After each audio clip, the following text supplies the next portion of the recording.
So we discussed digital image interpretation. Then we came down to various processes in digital image processing. So can anyone just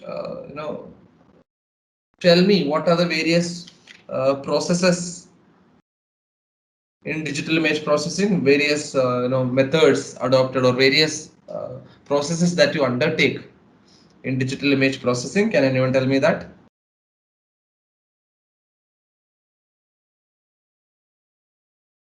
So image pre-processing, image enhancement, image classification, data merging and GIS integration, biophysical modeling, etc. So we already discussed image rectification and restoration. Today we will see image classification and data merging. Okay.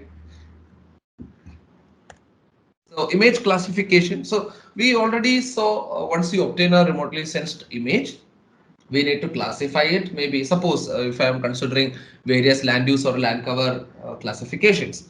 So initially what I'll do is we will go for the image rectification and restoration. If you remember correctly, you will do the radiometric correction, geometric correction, noise removal, etc. And you will pre-process the image and make it ready for image classification. So once you do image pre-processing, the next point is to enhance the image so that the features are very clear and you can distinguish the features better, right? So that was image enhancement, contrast enhancement, IHS processing, etc. We saw that. Then once you do this, once you do the pre-processing and enhancing the image, then now you have come to a scenario where your image is much better than before. It's geometrically corrected. It is having better contrast between its features. Now you can actually classify your image better. So what are the various steps in image classification, or what are the various methods or approaches for image classification that we will see today? Okay.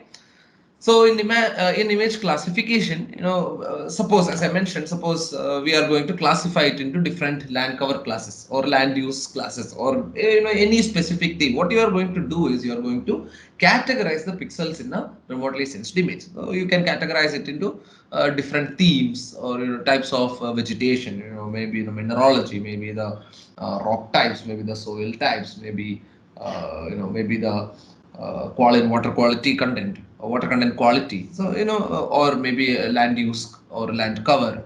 Normalized different based on the normalized differential vegetation index, NDVIs and all. So you can categorize these pixels into different land cover classes or different themes so that you can create a land cover map or a thematic map, right? So this is done based on a pattern analysis. You observe a particular pattern. So what do you mean by this pattern? It's a set of radiance measurements in each wavelength, right? So we know that, we already saw the spectral reflectance pattern. It's the same thing, SRP patterns. So that is the radiance measurements in each wavelength, how much energy is absorbed, how much energy is sensed by the sensor in each wavelength for a particular feature. That is measured, and that is called spectral pattern analysis, or the specific spectral response pattern of a feature. So spectral pattern in each pixel is used as a numerical basis for categorization here, because we know for a particular wavelength how much will be the uh, radiance for a particular feature. Suppose maybe for if you are looking at a plant, a vegetation, a green leaf, we know that in the green area, the spectral reflectance is somewhere around the 10 to 20 percentage mark, right? So we actually know what is the spectral pattern or the radiance at different wavelengths for a particular feature. So that spectral pattern observed in each pixel of the remotely sensed image is used as a numerical basis for this categorization. All right. So if it is a particular type of leaf, I know that its spectral radiance is in the range of x to y. All right. In the wavelength, maybe A to B. In a wavelength A to B, the spectral reflectance is x to y. So all the pixels that are in that range, all the pixels in that particular band, we have already seen how remotely sensed data is collected. We had, if you look at a image, if you look at a satellite image, we actually know that it is just not what our eyes see. This image is collected in different bands, right? Band 1, 2, 3, 4, 5, 6, 7. Several bands, that means several wavelengths this data is collected, right? So we have several wavelengths. So if you are considering a particular reflectance versus wavelength, so let me take an example of a leaf. So spectral reflectance is low in the UV, then the blue, then in the green it increases, then in the red it decreases, then in the near IR it further increases, right? So if I consider the second band here, or if I consider the NIR band in the remotely sensed image, so if I'm considering the NIR band, so in the NIR band, what is the reflectance range, the range of reflectance for a particular vegetation? If I know that, I can correlate that reflectance or that DN with the DNs of all the pixels in that band, right? And I can categorize all those DNs into a particular feature. Yes or no? So that is how you do spectral pattern analysis. So as I mentioned earlier, digital image processing, it's a pixel by pixel, step by step method. So each pixel is fed into the computer and it will numerically compare. Using an algorithm, it will numerically compare the range of DNs from the spectral pattern of that feature and the DN of that particular pixel. And if it falls within that range, you will assign that DN to that particular feature. So that is image classification based on the spectral pattern. All right. Is that clear? So there are different, ideas or different approaches to this image classification. So the first one is obviously the spectral pattern recognition, as I just mentioned. So the pixel categorization is based on spectral information for land cover classification or land use classification or any type of classification that you want to do. Maybe any thematic map. So as I mentioned, it is based on the spectral information. Then comes the spatial pattern recognition, where your image pixel categorization is dependent upon the spatial relation of the pixel with the surrounding pixels. We have seen this example earlier. The same concept we have seen earlier. The Ferris wheel or the giant wheel. If you keep it in between a barn, you might not be able to identify it. But if you keep it in between an amusement park, you can easily identify it, isn't it? So similarly, based on the spatial pattern, also you can identify and classify various features on a remotely sensed image. So it also, you can do that based on the pixel texture, proximity, size, shape, repetition, context, etc. So based on this, you can do a image classification based on the spatial pattern recognition. Then comes the temporal pattern recognition, where you use time for feature identification. To identify and classify a particular feature, you observe the remotely sensed images of the same place from two different times, from two different dates, right? So different features show different imagery when obtained at different times, right? Suppose you are looking at a crop cultivation. So before cultivation, how the land looked, during cultivation, how the land looks, in between the growing stages, how does the land look, once it is cultivated, once the plant dies down or dries down, how will the land look like? So all these can be used as cues for identifying a particular feature. So that comes under temporal pattern recognition. You look at the same site at different times, two different time periods, and you will be able to identify a particular feature. Then comes object-oriented classification, where you combine different pattern recognition. Maybe you can combine spectral or spatial or temporal. You can combine different approaches for pattern recognition and image classification. So that is object-oriented classification. Then we have supervised classification. So in supervised classification, you are looking at a particular image. Okay, maybe a false color composite. Suppose maybe you are looking at a false color composite, and you are identifying some colors on that false color composite to some particular features. Okay, I showed a false color composite in the last class, and I told you that those red colors, I have generated a false color composite, and the near IR I have assigned it as red color. I hope you remember that. So in that red, the different shades of red, if I'm experienced, I can identify that for a particular area based on the spatial pattern and based on the false color composite, I can identify what particular plant it is. Okay. So suppose I can identify that. So what I will do is I will say to the computer using an algorithm, I will tell the computer that this particular color or this particular area in that image represents, suppose, deciduous forests, or this particular color or this particular area in that remotely sensed image or false color composite that represents a evergreen forest. Like that, I will identify several features from the false color composite, and I will tell the computer that if it looks like this, it is this particular feature. So what I'm basically classifying here is that I'm trying to classify it based on the DNs of those pixels, right? Basically. So I will give the computer some training areas like this, some interpretation keys. I will tell that, okay, this particular area, it is this particular feature. This particular area is this particular feature. So based on the reflectance of those training areas that I selected some a small area like this. Suppose you can see different areas here. Suppose I select a small area like this, and I'll tell the computer that this is a forest area. See here, two places I have selected, and I am telling the computer that it is forest area. Then like this, I will identify all the features, various features. See here, I have selected this area, and I am telling the computer that this is water, and this is barren area, and this is cultivated area, this is cultivated area, this is again it is water. So what the computer then, based on this, the algorithm in the computer, we have an algorithm in the computer that will classify all the pixels in this figure or in this image based on the reflectance of the training areas that I have provided.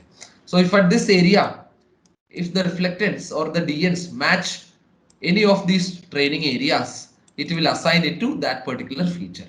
This the computer does by itself based on various classifying algorithms like the maximum likelihood classification or nearest neighbor classification, etc. So based on this classification, the computer will classify the whole image into various classes based on these training areas that the analyst provides. Then you have unsupervised classification. So where your data is classified into clusters in a scene, and then detect the features on the image using ground reference data. So here, if you look at this particular figure, here this is a cluster, right? This forest is a cluster, right? This also is a cluster. These all look similar, right? So I will identify these clusters in the image, and then what I will do, I will go to the ground, maybe this point I will go, and I'll identify what particular feature it is. Now I know this is this particular feature. So based on that, I will try to classify this whole area because it looks similar. This whole area I will classify it as forest. Probably. So this is unsupervised classification. I am not teaching the computer anything. I am classifying it based on the ground data.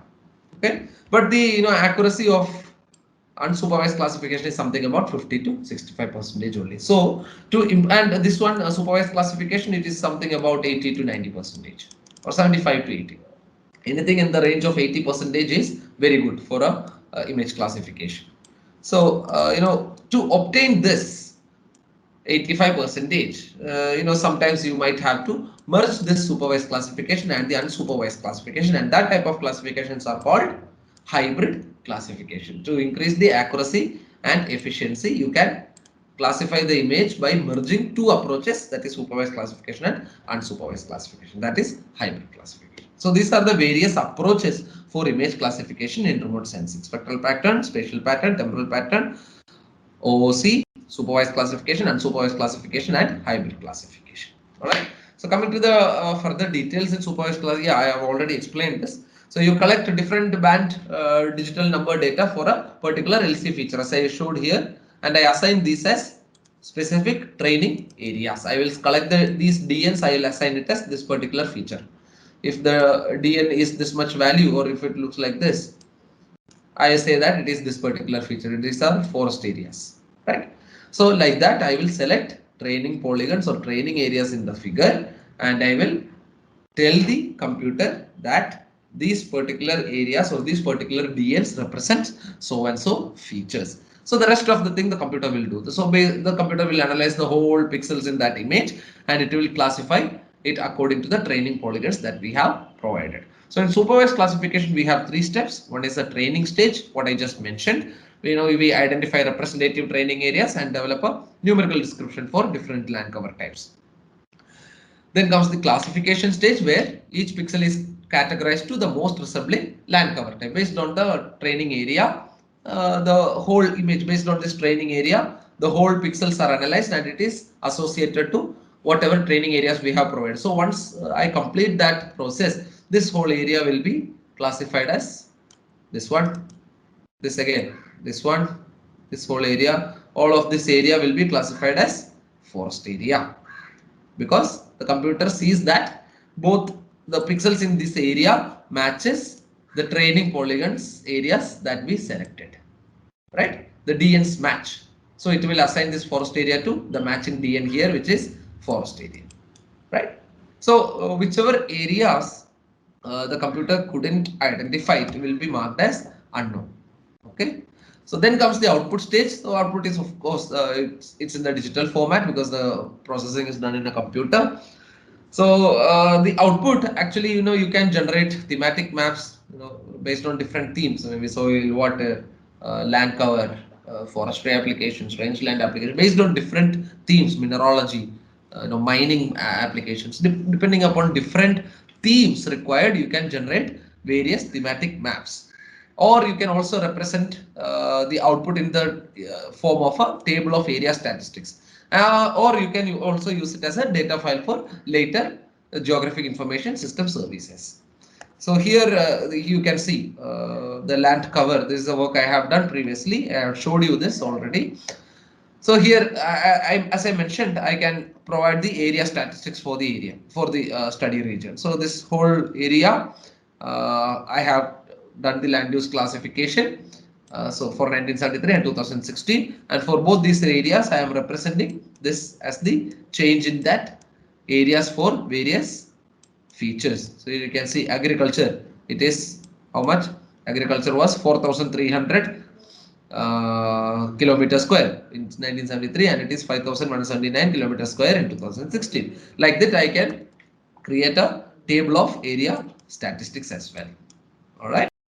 Then comes the unsupervised classification. As I mentioned, we do not use training data here, so we examine unknown pixels and classify based on the clusters in the image values. Right? We identify these clusters. Maybe we will go to the ground and we will do some reference, comparison on the ground, and based on that, we will classify the image without using any training data. We will directly classify it. So it's a natural, or you can also do that based on the using a scatter plot. You can identify various features, and you can identify various clusters, and based on that clusters you can classify those pixels. A detailed figure is given in the textbook, and we don't have to go into the detail of that, but if you want to look at it, you can see similar images, figures for unsupervised classification in the Lillison and Kiefer textbook. That's all with classifications. So major things you have to look into are supervised classification and unsupervised classifications, its differences, and the various approaches for image classification. So the last topic, data merging and GIS integration. So the data acquired by the same sensor, they can be merged.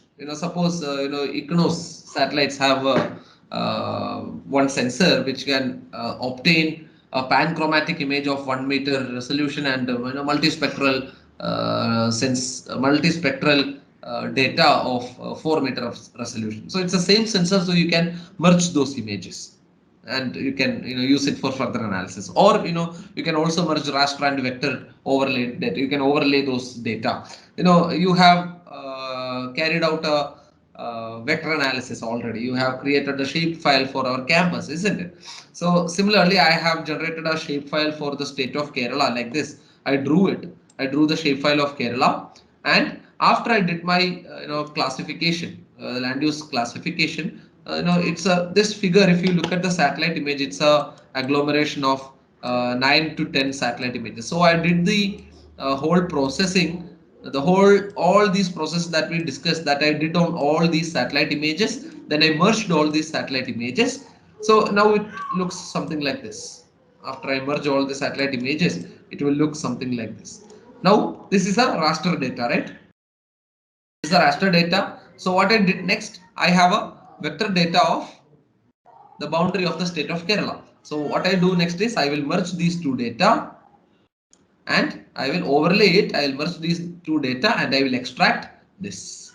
So the final result will look like my what you see here. This is my final result.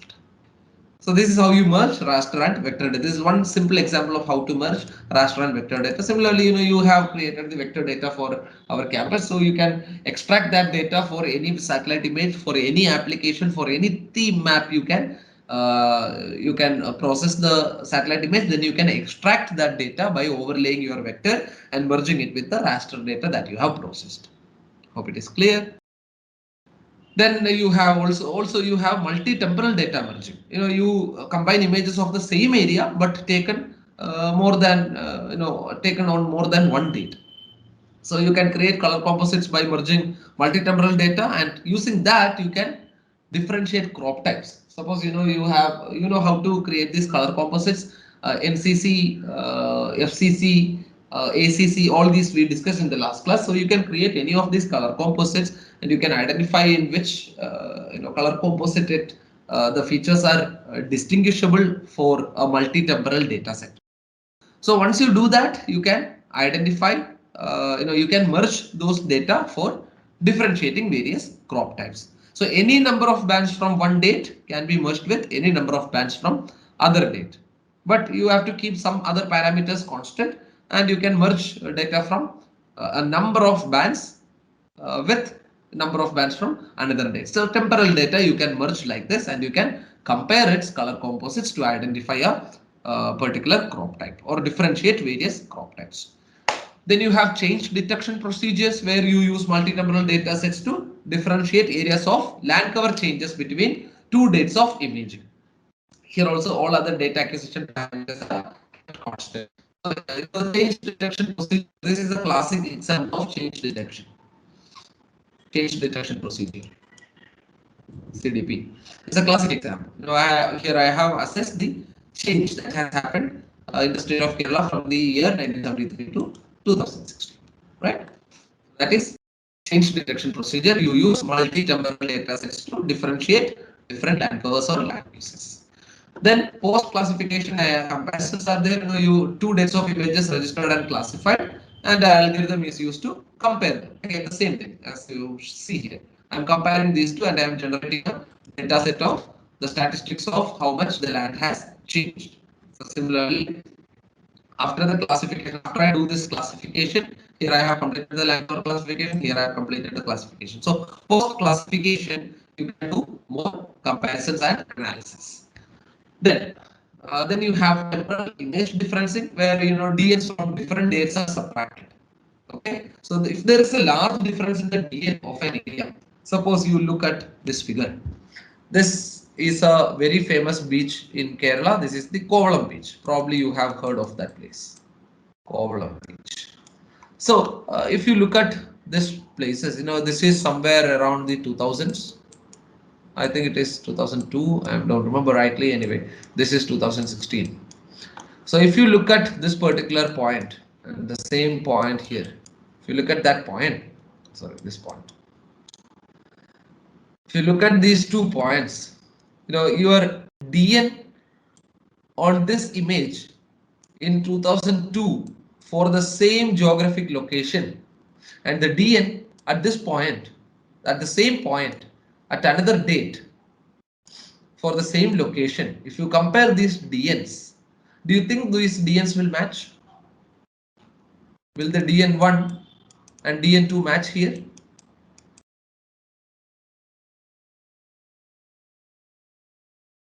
No, obviously, right? Because it has undergone some changes, right? That is the ideology behind temporal image differencing. So the DN from different dates are subtracted. I'll subtract DN1 minus DN2. So if that difference is very large, then probably that feature have changed. Suppose let us see this point and this point, DN3 and DN4. Will there be a large difference? DN3 and DN4, will there be a large difference? No, right? There will be slight difference, but compared to the difference between DN1 and DN2, the difference between DN3 and DN4 will be very less, right? So if there is a large difference in the DN, then you can assume that it has undergone a large change in the particular feature. Then also you can also do the same approach using a instead of taking the difference, you can take a ratio of the DNs. So the ratio between data from two dates are compared. So D1 DN1 by DN2 or DN3 by DN4. So if that change is very minimal, then the value will be somewhere around 1, isn't it?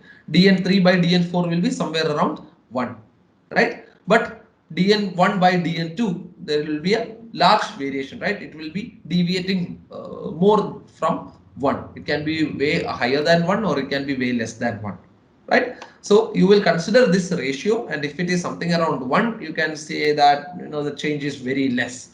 If that ratio is very high, you can say that the change is very high. So these are various approaches to data merging and using it for further analysis. So all this data will be saved into a GIS platform, and you can use it in the future for various types of analysis or mapping or planning or any applications that we had discussed. So this is a image, as I mentioned. This is an image from 2002 and 2016 of the Kovalam beach. You can see the large amount of urbanization. In the bottom figure, I have highlighted all those areas where rapid urbanization has occurred. You can see that clearly. So this is also an example for land change detection. So with that, we wind up the course.